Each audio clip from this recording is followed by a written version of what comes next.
गव्हाच्या पिठापासून बनवलेली मस्त कुरकुरीत खूप साऱ्या लेयर्सची चवीला भन्नाट अशी ही मेथीची मठरी करायला सोपी आणि लहानांपासून मोठ्यांपर्यंत सर्वांनाच ही रेसिपी नक्कीच आवडते।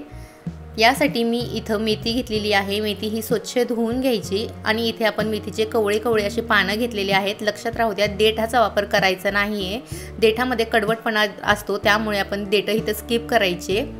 गॅसवरती पॅन हे गरम करत ठेवायचं, त्यामध्ये कापून घेतलेली मेथी ही आपण फ्राय करून घेणार आहोत। इथे मेथीतला ओलसरपणा हा पूर्णपणे जाऊपर्यंत आपण मेथी फ्राय करायची।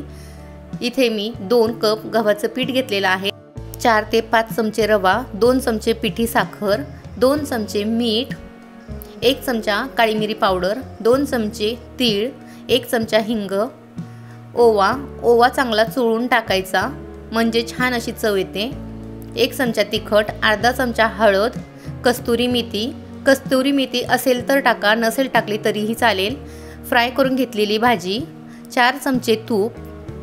पीठ हे व्यवस्थित असं आपण इथे मिक्स करून घेणार आहोत।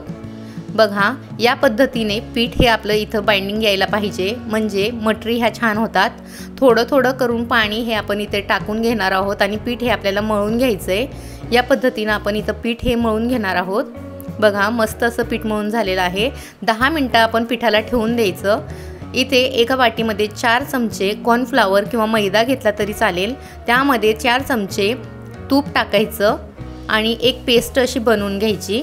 बघा 10 मिनिटांनंतर ना आपण इथे एक छोटासा गोळा घ्यायचा आणि थोडंसं पीठ लावून त्याची एक पोळी अशी आपण लाटून घेणार आहोत।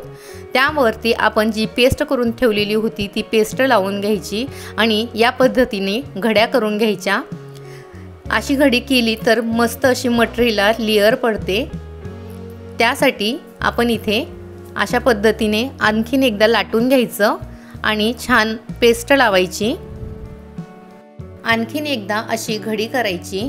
लक्षात राहू द्या जेवढ्या जास्त आपण इथे घड्या करू ना तेवढी छान अशी आपल्या मठरीला लेयर्स पडतील। बारीक बारीक पीसेसमध्ये इथे कट करून घ्यायचे। बघा मस्त असे लेयर्स पडलेले आहेत, ते खूप जास्त पातळ किंवा खूप जास्त इथे जाड अशी लाटायची नाहीये। गॅसवरती तेल हे गरम करत ठेवलेलं होतं, त्यामध्ये छोटासा पिठाचा गोळा टाकून पाहायचा। तेल हे छान गरम झालेलं आहे। आता आपण कापून ठेवलेल्या सर्व मठरी याच्यामध्ये थोड्या थोड्या करून फ्राय करून घेणार आहोत। मंद आचेवरतीच आपण इथे मठरी ह्या फ्राय करून घेणार आहोत। बघा मस्त अशा आपल्या मठरीजना लेयर सुटलेले आहेत, ते अगदी 5 ते 7 मिनिटांमध्ये आपल्या इथं मठरी ह्या तयार होतात। छान असा कलर आलेला आहे, कुरकुरीत आपल्या ह्या मठरी तयार झालेल्या आहेत। चवीला भन्नाट लागतात, राहायला सुद्धा 1 ते 2 महिने सहज टिकतात। लहानांपासून मोठ्यांपर्यंत ही रेसिपी सर्वांना खूप आवडेल। छान असे इथं मठरींना लेयर्स पडलेले आहेत।